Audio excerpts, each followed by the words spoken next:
메리 크리스마스. 메리 크리스마스. 해피 뉴 이어. 해피 뉴 이어.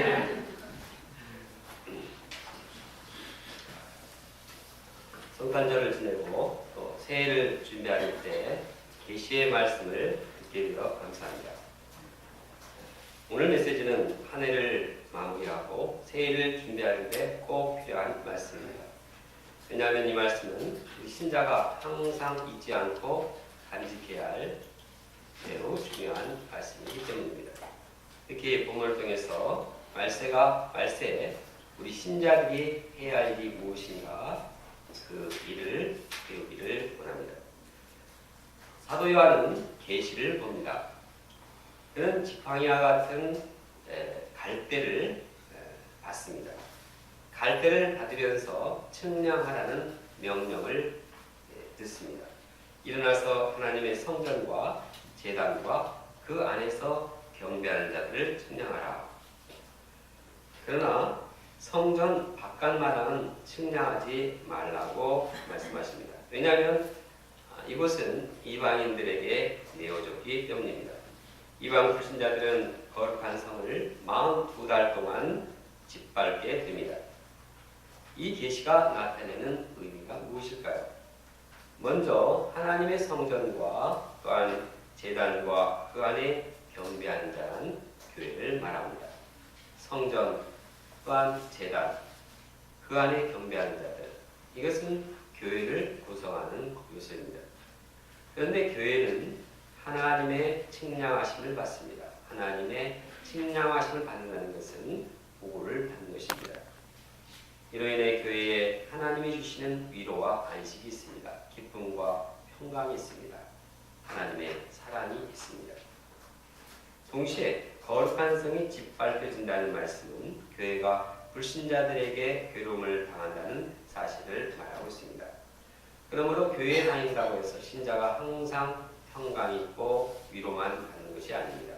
신자들도 짓밟히고 또 고난을 당하고 욕도 얻어먹습니다.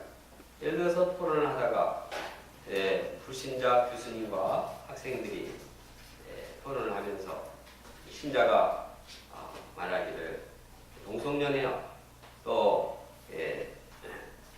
혼전 성관계는 죄다 이렇게 말하면 불신자들은 그를 무시하고 그의 말을 박살내려고 돌립니다.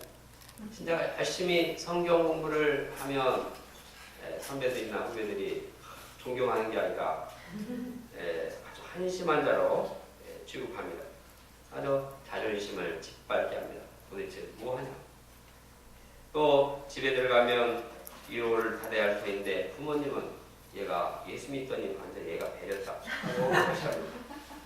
이러한 현상은 당시뿐만 아니라 2000년대에도 일어나고 또 앞으로도 일어날 일입니다. 요한은 이 현상을 계시를 통해서 미리 보게 된 것입니다.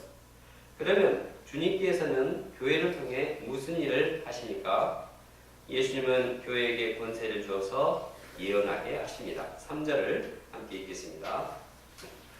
시작. 내가 나의 두 증인에게 권세를 주리니 그들이 굵은 벼슬을 입고 1260일을 예언하리라.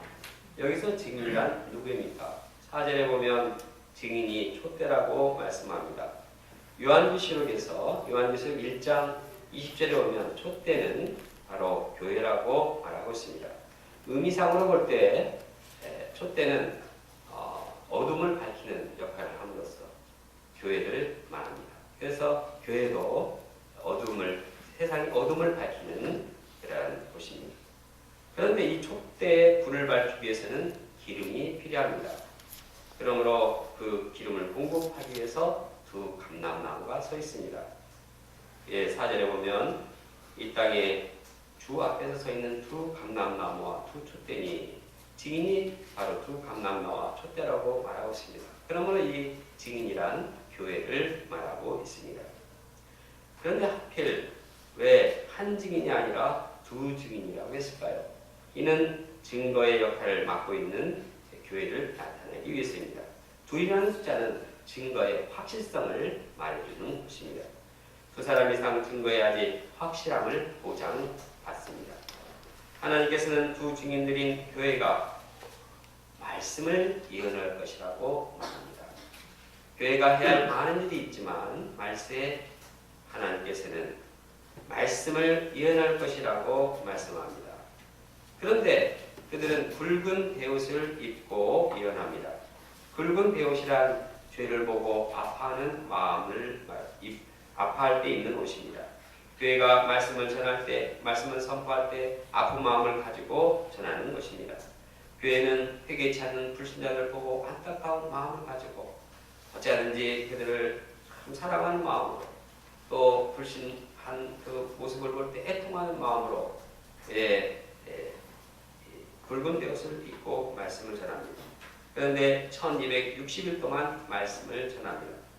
1260일은 2절에 나온 신자들이 짓밟힘을 당하는 42달과 같은 기간입니다. 즉 하나님은 짓밟힘을 당하는 그 신자들이 이제 베옷을 입고 또 말씀을 전하도록 하신 것입니다. 그런데 두 증인들이 말씀을 전할 때 하나님은 권세를 주십니다. 내가 나의 두 증인에게 권세를 주리니, 그러면 하나님께서 주신 권세가 어떠합니까? 5절에 보면 만일 누구든지 두 증인들을 해하고자 하면 증인들의 입에서 불이 나올 것이라고 했습니다. 그래서 원수를 삼킵니다. 누구든지 증인들을 해치는 자는 죽음합니다. 이것이 하나님께서 증거자들에게 주신 권세입니다.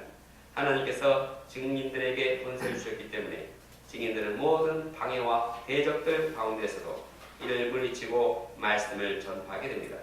6절에 보면 구체적으로 두 증인들은 권세를 가지고 하늘을 닫아 예언을 하는 동안 비가 오지 못하게 할 수도 있습니다. 실제로 엘리야는 기도함으로써 3년 반 동안 비를 내리지 않게 했습니다. 또한 그가 기도함으로써 비가 내렸습니다.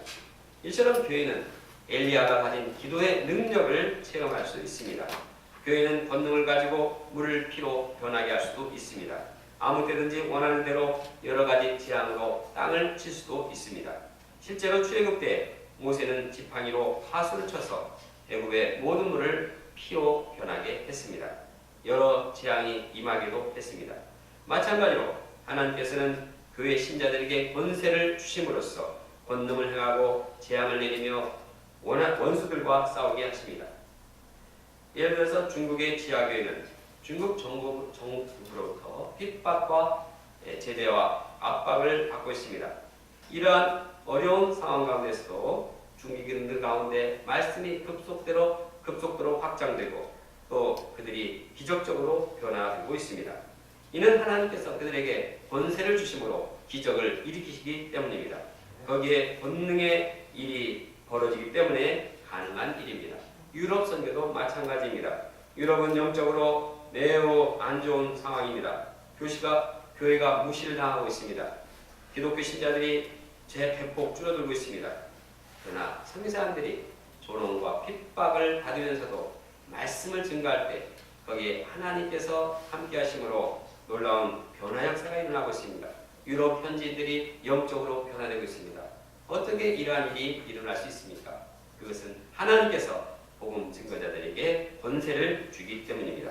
이처럼 하나님께서 말씀의 증인들에게 권세를 주시기 때문에 어려운 상황 가운데서 놀라운 변화의 역사, 기적의 역사가 일어납니다.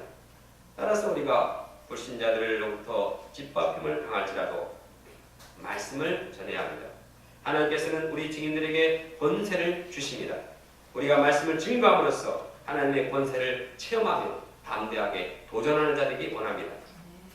2년 전에 우리 기도를 받으신 하나님께서는 대학로 센터 건축 역사를 기적적으로 이루셨습니다. 마찬가지로 우리가 캠퍼스 젊은이들에게 말씀을 증거할 때 하나님께서 놀라운 기적의 역사를 이루실 것입니다.